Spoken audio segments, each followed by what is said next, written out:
Welcome to In the Studio on Davis Media Access. I'm Tim Gaffany.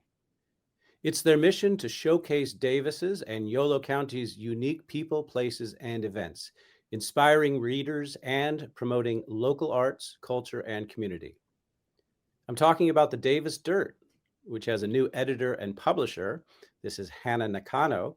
She's a former television news reporter and producer.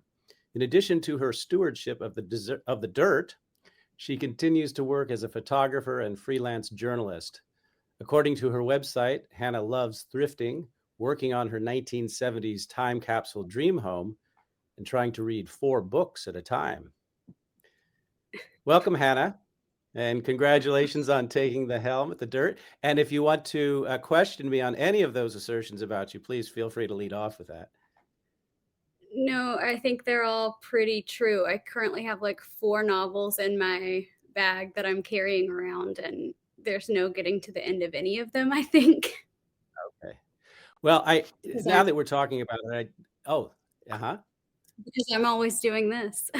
You're always doing that. Well, it's fun. I since we're now talking about this, I'll just mention things that I had taken off of my prompt here, and that is that apparently you also don't have enough time for yoga and you don't get enough caffeine. That's what I also read. I don't know if those are still true. Yeah, that is true. I love the dirt, but it is kind of cut into my time at Barefoot Yoga Studio.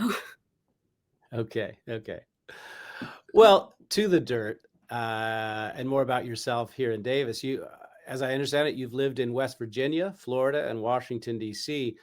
What brought you to Davis, and what prompted you to take on this new challenge with the dirt?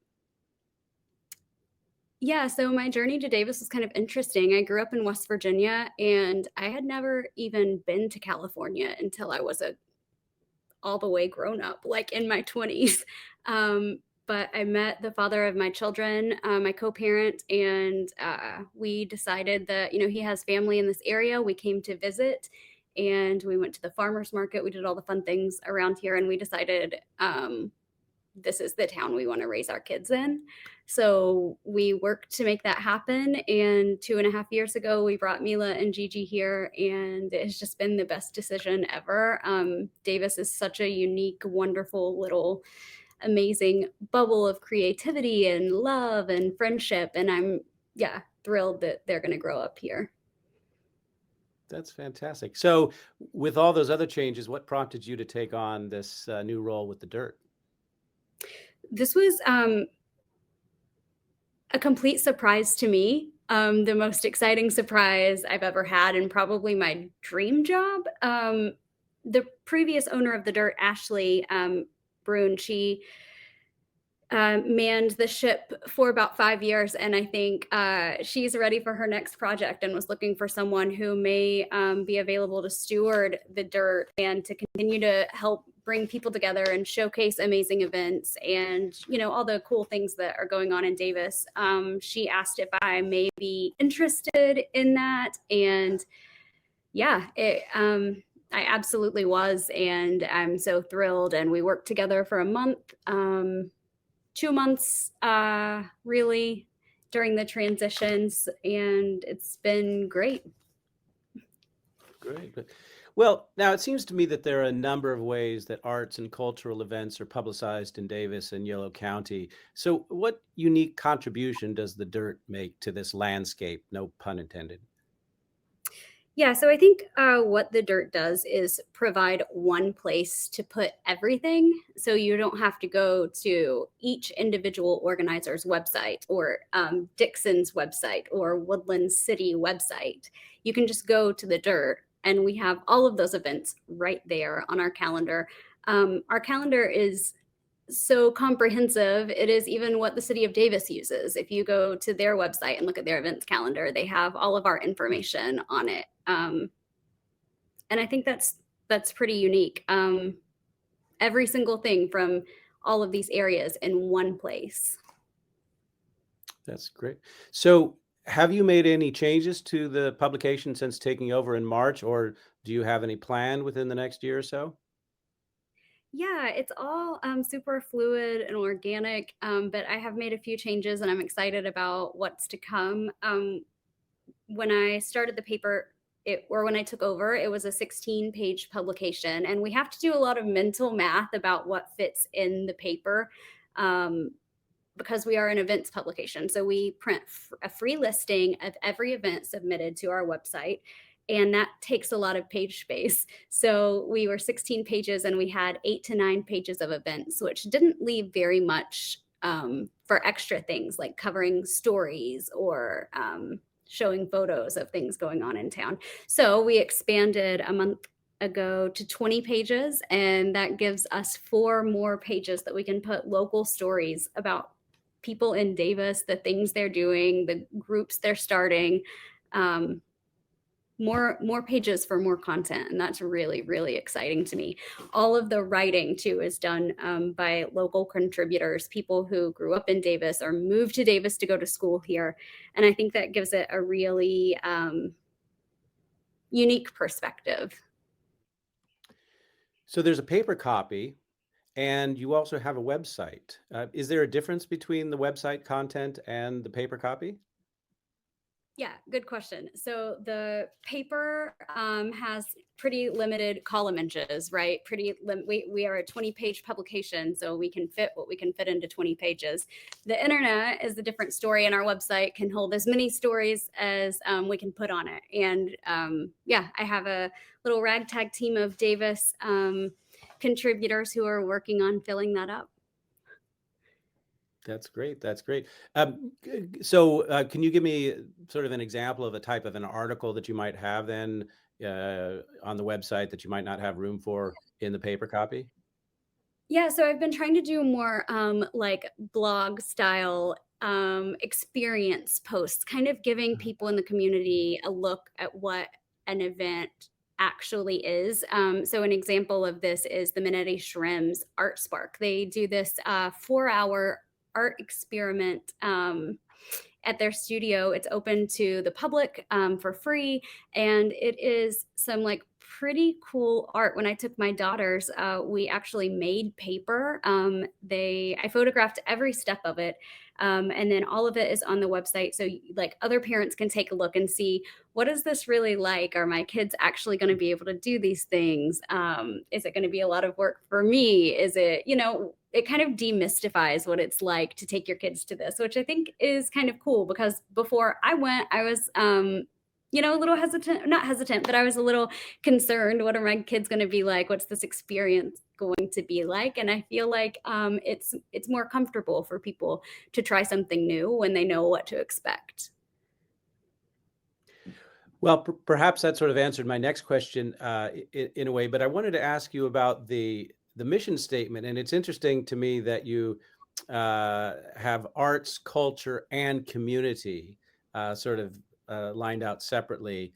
Um, and I'm trying to get a sense of how the Dirt thinks about community as sort of its own thing. I mean, of course, we think about arts and culture as important pieces of a strong community, Mhm. but are there sort of separate ways in which the publication addresses community as well? Yeah, right. It can mean so many different things to so many different people. Those art, food, music, culture, events, those things came with the Dirt. When I became the publisher, editor of the Dirt, those things were already in place. And I'm kind of learning myself now what they Uh-huh. mean for me and what I want them to mean for our contributors. Um, the word culture, yeah, it's so broad, but I think that gives us a lot of space and leeway to cover a lot of things. When I think of culture, I think of community mercantile. Um, Mm. it's a new business in town. It opened 6 months ago. It's a thrift store with a zero landfill mission. They have a team Mhm. of volunteer dumpster divers who literally have weekly rounds around Davis, around like common offender apartments where people dump stuff that's fully functional is Mm. headed to the dump. They rescue those Yeah. things and they clean them, and then they sell them back into use. And yeah, to me, that's part of the culture of Davis. And Stephanie Coop, the woman, and her partner, the people who opened that, they are cultural change makers to me. and I want to highlight them and I want to talk to people about Great. them and make sure everybody knows that's going on. That's great. That's a really great example of how it does all tie together, the culture, the art, and the community. That's fantastic. And Now, it's kind of, oh, sorry.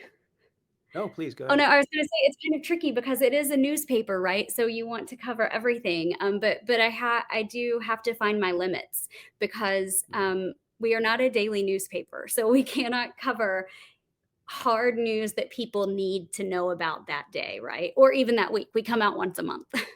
We're all Right. I kind of think of the dirt as, like, the good news that you want to know about, right? Like, the part of the newspaper that you flip to for the good stuff. That's Yeah. what the dirt is Yeah. to me, and I hope that's what it, becomes to everyone else in Davis. Oh, that's such a beautiful way to characterize it. That now, on a very sort of practical point, then, how can organizers of an event ensure that they do receive coverage in the dirt? Yeah, so if you go to our website, thedirt.online, there are a couple little tabs at the top. One of them is submit an event. Click on that, and there are like five little fields: the name of the event, where it's going to be, what time, and then you write whatever you want. Even Mhm. if you have your own website, you copy and paste, and it's very simple. It takes just a couple minutes.